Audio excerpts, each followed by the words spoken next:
ਸ਼ਰਮਾ ਜੀ, ਇਹ ਬੜਾ ਔਖਾ ਹੈ ਅੱਜ ਕੱਲ੍ਹ ਦੇ ਪੋਲੀਟੀਕਲ ਸਿਸਟਮ ਦੇ ਵਿੱਚ ਕਿ ਆਪਣੀਆਂ ਪਾਰਟੀਆਂ ਦੇ ਨਾਲੋਂ ਵੱਖਰਾ ਸਟੈਂਡ ਰੱਖਣਾ। ਤੇ ਗੱਲ ਕਰੀਏ ਜੇ ਚੰਡੀਗੜ੍ਹ ਦੇ ਮਾਮਲੇ ਦੀ, ਤੇ ਜਿਹੜੇ ਜਾਖੜ ਸਾਹਿਬ ਗੱਲਾਂ ਕਰ ਰਹੇ ਨੇ, ਕਿ ਇਹਨਾਂ ਦੀ ਪਾਰਟੀ ਨੂੰ ਇਹ ਮਨਜ਼ੂਰ ਵੀ ਨੇ ਜਾਂ ਨਹੀਂ? ਜਾਖੜ ਸਾਹਿਬ ਕਿਸ ਦੇ ਇਸ਼ਾਰੇ ਤੇ ਆਪਣੀ ਪਾਰਟੀ ਲੈਣ ਤੋਂ ਲਾਂਭੇ ਹੋ ਕੇ, ਜਾਂ ਕਹਿ ਦਈਏ ਕਿ ਉਸ ਲੀਕ ਤੋਂ ਪਾਸੇ ਹੋ ਕੇ ਪੰਜਾਬ ਦੇ ਹਿੱਤਾਂ ਦੀ ਗੱਲ ਕਰਨ ਲੱਗ ਪਏ ਨੇ? ਬਿਲਕੁਲ ਪ੍ਰਵੀਨ ਜੀ, ਜਿਹੜਾ ਇਹ ਤੁਹਾਡਾ ਸਵਾਲ ਹੈ, ਅੱਜ ਪੰਜਾਬ ਦੇ ਹਰ ਵਿਅਕਤੀ ਦੇ ਮਨ 'ਚ ਇਹ ਸਵਾਲ ਚੱਲ ਰਿਹਾ। ਜੀ।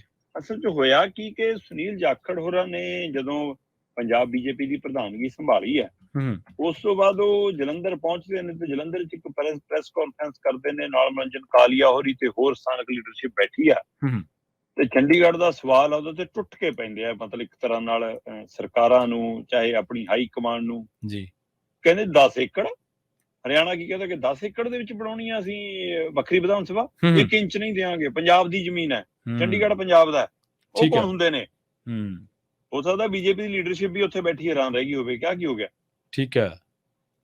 ਤੇ ਮੀਡੀਆ ਵਾਲੇ ਵੀ ਸਾਰੇ ਆਪਸ ਵਿੱਚ ਇੱਕ ਦੂਜੇ ਨੂੰ ਦੇਖਣ ਲੱਗ ਗਏ। ਸਵਾਲ ਚੰਡੀਗੜ੍ਹ ਦਾ ਨਾ ਆਇਆ ਤੇ ਕਹਿੰਦੇ ਕਿ ਪੰਜਾਬ ਯੂਨੀਵਰਸਿਟੀ ਵੀ ਸਾਡੀ ਹੈ, ਹੈਨਾ, ਤੇ ਏਦਾਂ ਕਿਵੇਂ ਉਹ ਕਰ ਲੈਣਗੇ, ਚੰਡੀਗੜ੍ਹ ਭੁੱਲ ਜਾਣ। ਇੱਥੋਂ ਤੱਕ ਕਿਹਾ ਕਿ ਕੇਂਦਰ ਇਸ ਮਾਮਲੇ 'ਚ ਦਖਲ ਨਾ ਦੇਵੇ। ਠੀਕ ਹੈ। ਪ੍ਰਵੀਨ ਜੀ, ਸੁਨੀਲ ਜਾਖੜ ਜਦੋਂ ਇਸ ਗੱਲ ਤੇ ਸਪਸ਼ਟ ਹੋਏ, ਉਹ ਕਹਿੰਦੇ ਕਿ ਪੰਜਾਬ ਦਾ ਚੰਡੀਗੜ੍ਹ ਤੇ ਹੱਕ ਹੈ, ਹਰਿਆਣੇ ਦੀ ਵਿਧਾਨ ਸਭਾ ਬਣਾਉਣ ਲਈ 10 ਏਕੜ ਛੱਡੋ, ਭੁੱਲ ਜਾਣ ਦੂਰ ਦੀ ਗੱਲ ਹੈ ਬਹੁਤ, ਅਸੀਂ 1 ਇੰਚ ਜ਼ਮੀਨ ਨਹੀਂ ਦੇਵਾਂਗੇ।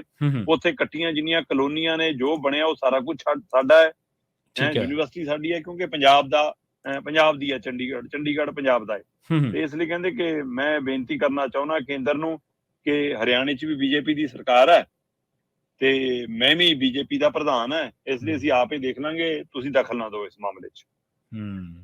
ਸੋ ਇਸ ਗੱਲ ਨੇ ਸਾਰਿਆਂ ਨੂੰ ਹੈਰਾਨੀ 'ਚ ਇਸ ਲਈ ਪਾਇਆ ਪ੍ਰਵੀਨ ਜੀ ਕਿ ਜਿਹੜੇ ਬੀਜੇਪੀ ਦੇ ਪੰਜਾਬ ਦੇ ਲੀਡਰ, ਜਦੋਂ ਚੰਡੀਗੜ੍ਹ ਦਾ ਮਸਲਾ ਆਉਂਦਾ ਸੀ, ਜਦੋਂ ਪਾਣੀਆਂ ਦਾ ਮਸਲਾ ਆਉਂਦਾ ਸੀ, ਜਦੋਂ ਪੰਜਾਬੀ ਬੋਲਦੇ ਇਲਾਕਿਆਂ ਦਾ ਮਸਲਾ ਆਉਂਦਾ ਸੀ, ਜਦੋਂ ਕੇਂਦਰ ਵੱਲੋਂ ਪੰਜਾਬ ਦੇ ਫੰਡ ਰੋਕਣ ਦਾ ਮਸਲਾ ਆਉਂਦਾ ਸੀ, ਕੇਂਦਰ ਵੱਲੋਂ ਪੰਜਾਬ ਨਾਲ ਕੀਤੀਆਂ ਜਿਹੜੇ ਵਧੀਕੀਆਂ ਦਾ ਮਸਲਾ ਆਉਂਦਾ ਸੀ, 50 ਕਿਲੋਮੀਟਰ BSF ਨੂੰ ਅੰਦਰ ਲਿਆਉਣ ਦਾ ਮਸਲਾ ਆਉਂਦਾ ਸੀ, ਤਾਂ ਪੰਜਾਬ ਦੀ ਬੀਜੇਪੀ ਲੀਡਰਸ਼ਿਪ ਸੁਸਰੀ ਮੰਗ ਹੋ ਜਾਂਦੀ ਸੀ। ਜੀ।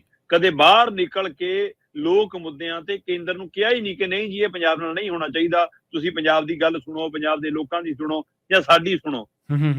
ਉਹ ਬੋਲਦੇ ਹੀ ਨਹੀਂ ਸੀ, ਹਿੰਮਤ ਨਹੀਂ ਸੀ, ਜਾਂ ਕੇਂਦਰ ਨੇ ਡਰਾਏ ਹੋਏ, ਦਬਕਾਏ ਹੋਏ ਇੰਨੇ ਸੀ ਕਿ ਨਹੀਂ, ਇਹਨਾਂ ਮਸਲਿਆਂ ਤੁਸੀਂ ਨਹੀਂ ਬੋਲਣਾ। ਹੋਰ ਛੱਡੋ, ਵਿਧਾਨ ਸਭਾ 'ਚ ਇਹੋ ਜਿਹੇ ਮਸਲਿਆਂ ਦੇ ਉੱਤੇ ਭੱਜ ਜਾਂਦੇ ਸੀ, ਚਾਹੇ 1 ਨੇ, ਚਾਹੇ 2 ਨੇ, ਚਾਹੇ 4 ਨੇ, ਚਾਹੇ ਕਦੇ ਵੱਧ ਰਹੇ। ਸੋ ਇਸ ਮਸਲੇ ਤੇ ਕਦੇ ਖੜੇ ਹੀ ਨਹੀਂ। ਸੋ ਇਹ ਉਹਨਾਂ ਦੀ ਪਾਲਿਸੀ ਦਾ ਹਿੱਸਾ, ਬਿਲਕੁਲ ਤੁਸੀਂ ਦੁਰਸਤ ਫਰਮਾਇਆ ਕਿ ਬੀਜੇਪੀ ਦੀ ਪਾਲਿਸੀ ਨਹੀਂ ਆ।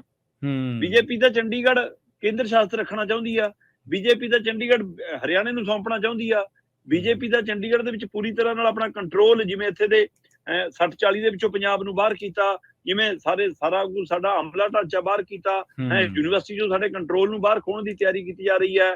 ਇੱਥੋਂ ਤੱਕ ਕਿ ਇਹਦੀ ਭਾਸ਼ਾ ਦੇ ਉੱਤੇ ਸਵਾਲ ਖੜਾ ਕਿ ਅੰਗਰੇਜ਼ੀ ਥੋਪੀ ਹੋਈ ਹੈ, ਪੰਜਾਬੀ ਭਾਸ਼ਾ ਨਹੀਂ ਇਹਦੀ ਵੰਡ ਦਿੱਤੀ ਜਾ ਰਹੀ ਹੈ। ਤੇ ਪਿਛਲੇ ਦਿਨੀ ਇੱਥੋਂ ਦੇ ਕੈਡਰ ਨੂੰ ਜਿਵੇਂ ਲਿਆ ਕੇ ਇਹਨਾਂ ਨੇ ਆਪਣੇ ਸੈਂਟਰ ਦੇ ਅਧੀਨ ਲਿਆਂਦਾ, ਉਹ ਸਾਰਿਆਂ ਨੇ ਸਾਫ਼ ਕਰਤਾ ਕਿ ਕੇਂਦਰ ਕਿਉਂ ਛੱਡੂਗਾ ਪੰਜਾਬ ਤੇ ਰਾਜਧਾਨੀ ਵਜੋਂ ਚੰਡੀਗੜ੍ਹ ਨੂੰ, ਤਾਂ ਆਪਣੇ ਕੰਟਰੋਲ 'ਚ ਰੱਖੂਗਾ। ਪਰ ਜਾਖੜ ਹੋਰਾਂ ਦੀ ਲਾਈਨ ਕੀ, ਜਾਖੜ ਹੋਣੀ ਬੀਜੇਪੀ ਤੋਂ ਛੁੱਟੀ ਚਾਹੁੰਦੇ ਨੇ? ਕੀ ਜਾਖੜ ਹੋਣੀ ਚਾਹੁੰਦੇ ਨੇ ਕਿ ਮੈਨੂੰ ਹਟਾਉਣ ਤੇ ਮੈਂ ਜਾਵਾਂ ਘਰ ਵਾਪਸੀ ਚਾਹੁੰਦੇ ਨੇ?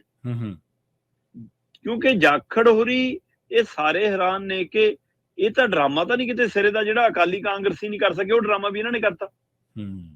ਉਹਦਾ ਕਾਰਨ ਇਹ ਆ ਵੱਡਾ ਕਿ ਅਕਾਲੀਆਂ ਕਾਂਗਰਸੀਆਂ ਦੇ ਸਮੇਂ ਇੱਕ ਦੌਰ ਉਹ ਵੀ ਆਇਆ ਜਦੋਂ ਕਿਤੇ ਨਾ ਕਿਤੇ ਪੰਜਾਬ ਦੇ ਵਿੱਚ ਮਤਲਬ ਕਿ ਅਕਾਲੀਆਂ ਦੀ ਬੀਜੇਪੀ ਦੀ ਸਰਕਾਰ ਹੁੰਦੀ ਸੀ, ਔਰ ਹਰਿਆਣੇ ਦੇ ਵਿੱਚ ਵੀ ਖੱਟਰ ਹੋਰਾਂ ਦੀ ਸਰਕਾਰ, ਆਪਣਾ ਚਟਾਲਿਆਂ ਦੀ ਸਰਕਾਰ ਹੁੰਦੀ ਸੀ ਜੀ, ਔਰ ਉਸ ਪਾਸੇ ਦਿੱਲੀ ਦੇ ਵਿੱਚ ਵੀ ਬੀਜੇਪੀ ਦੀ ਸਰਕਾਰ ਹੁੰਦੀ ਸੀ।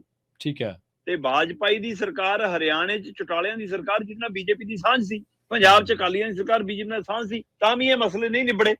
ਬਿਲਕੁਲ ਸਹੀ। ਪੰਜਾਬ ਦੇ ਵਿੱਚ ਕੈਪਟਨ ਅਮਰਿੰਦਰ ਦੀ ਸਰਕਾਰ, ਹਰਿਆਣੇ 'ਚ ਹੁੱਡੇ ਦੀ ਸਰਕਾਰ, ਦਿੱਲੀ 'ਚ ਮਨਮੋਹਨ ਸਿੰਘ ਦੀ ਸਰਕਾਰ, ਤਾਂ ਵੀ ਇਹ ਮਸਲੇ ਨਹੀਂ ਨਿਬੜੇ। ਤੇ ਸਾਰੇ ਹੈਰਾਨ ਨੇ ਕਿ ਇਹ ਡਰਾਮੇ ਤਾਂ ਉਹ ਵੀ ਕਰਦੇ ਸੀ, ਚੰਡੀਗੜ੍ਹ ਸਾਡਾ, ਅਸੀਂ ਨਹੀਂ ਜਾਣ ਦਿਆਂਗੇ। ਹਰਿਆਣੇ ਵਾਲੇ ਕਹਿੰਦੇ ਸੀ ਪਾਣੀ ਲੈ ਕੇ ਰਵਾਂਗੇ SBL ਦੇ ਮੁੱਦੇ ਤੇ ਇਹ ਬੀਜੇਪੀ ਵਾਲਾ ਤਾਂ ਡਰਾਮਾ ਕਰਦੇ ਹੀ ਨਹੀਂ ਸੀ। ਇਹ ਡਰਾਮਾ ਕਿਵੇਂ ਹੋਇਆ? ਸੋ ਪ੍ਰਵੀਨ ਜੀ, ਨਾ ਤਾਂ ਇਹ ਪਾਰਟੀ ਲਾਈਨ ਤੋਂ ਹਟ ਕੇ ਜਾਖੜ ਨੇ ਕੋਈ ਗੱਲ ਕੀਤੀ ਆ, ਠੀਕ ਹੈ, ਨਾ ਸੁਨੀਲ ਜਾਖੜ ਨੇ ਇਹ ਸਾਰਾ ਕੁਝ ਇਸ ਲਈ ਕੀਤਾ ਕਿ ਮੈਨੂੰ ਹਟਾ ਦੇਣ, ਮੈਂ ਲਾਂਭੇ ਹੋਵਾਂ।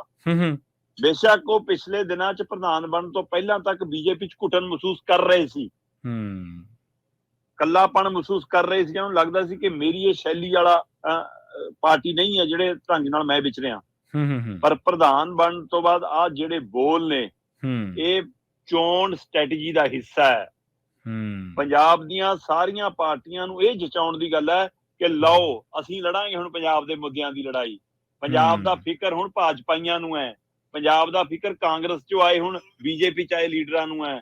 ਕੇਂਦਰ, ਅਸੀਂ ਕੇਂਦਰ ਦੀ ਪਰਵਾਹ ਨਹੀਂ ਕਰਦੇ, ਕੇਂਦਰ ਨਾਲ ਵੀ ਆਡਾ ਲਵਾਂਗੇ। ਇਹ ਉਸੇ ਤਰ੍ਹਾਂ ਦੀ ਗੱਲ ਹੈ ਜਿਵੇਂ ਕਿਹਾ ਜਾਂਦਾ ਕਿ ਭਗਵੰਤ ਮਾਨ ਉਹ ਸਕ੍ਰਿਪਟ ਪੜ੍ਹਦੇ ਨੇ ਜਿਹੜਾ ਕੇਜਰੀਵਾਲ ਰਾਘਵ ਚੱਡਾ ਭੇਜਦਾ। ਬਿਲਕੁਲ ਉਸੇ ਤਰ੍ਹਾਂ ਸੁਨੀਲ ਜਾਖੜ ਨੂੰ ਉਹ ਸਕ੍ਰਿਪਟ ਪੜ੍ਹ ਰਹੇ ਨੇ ਜਿਹੜਾ ਮੋਦੀ ਅਮਿਤ ਸ਼ਾਹ ਭੇਜਦਾ। ਇਹ ਸਕ੍ਰਿਪਟਡ ਡਰਾਮਾ ਹੈ।